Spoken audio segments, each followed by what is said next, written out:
uyu munsi waduhezagiye kweri. Mbora no munsi nagenza nanye amaraso meza cyane. Ariko hagiye kuba akabazo muri korali wanyu.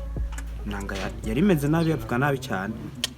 Cyo kibazo ntikizosubira twari. Cyane ukora cya kibazo mukayikosora tugahimbaza Imana tugahezagirwa cyane.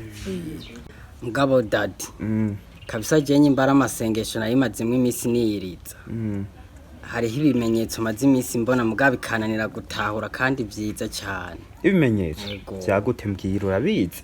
Je maze imisi myinshi ndyama nkaryama nasenze bikwiye kabisa. Nijoro ndota ndiko ndatora amafaranga ndiko ndaronka ibintu vyizimvye mugabo ni gitondo navyuka nkabibura. Sinzi icyo biva ko rero. Mbe urazi hari nyisho nigeze gutanga yari wasibye. Narasiguye ibintu by'indoto ukuntu biza biragenda ukuntu mwo byitwaramwo kugira mutegura indoto muza kubona mu ijoro. Urumva? Ikintu cizo ndoto je nagisiguye neza. Ariko we arasibye. Ariko murabizi muri abakristo b'Imana murabo gutererana. Uzoze ku munsi canke reka tubigireko. Ndagusengere indoto zizoze ziragenda neza nkuko zishaka. Kandi uzoca uminyuza uzoca ushinga intahe nyuma y'imisi 3. Muba mumfashije gose kabisa ndashaka guhishurirwa ego. Ukwizera iyi ahariyo byose. Urabona rero tugiye gutangura isengesho reka turigireko ngaha nyene kubera ikindi gihe usanga tugiye turateba tukabura umwanya. Ndashaka ndagusaba umere nkuko hama ndagusengere. Wifate ku mutima ugire kwizera cyane. Mwami Yesu ndakweretse umuhungu wawe mwami ndakweretse uyu mwana wawe Mana. Amen. Mukorokireko umwereke indoto nzima ndoto ziuzigira ukuri. Haleluya manuka Mana ndoto ziuzigira ukuri nkuko yabigusabye Mana turabigusabye tuvyizeye mu izina ryawe mwami Yesu. Amen. Amasengesho turamaze gisigaye genda wizere zotanga intahe nyuma y'imisi 3. Akoze cyane. Sawa musi mwiza. Jya ndatashe.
Dapfuye.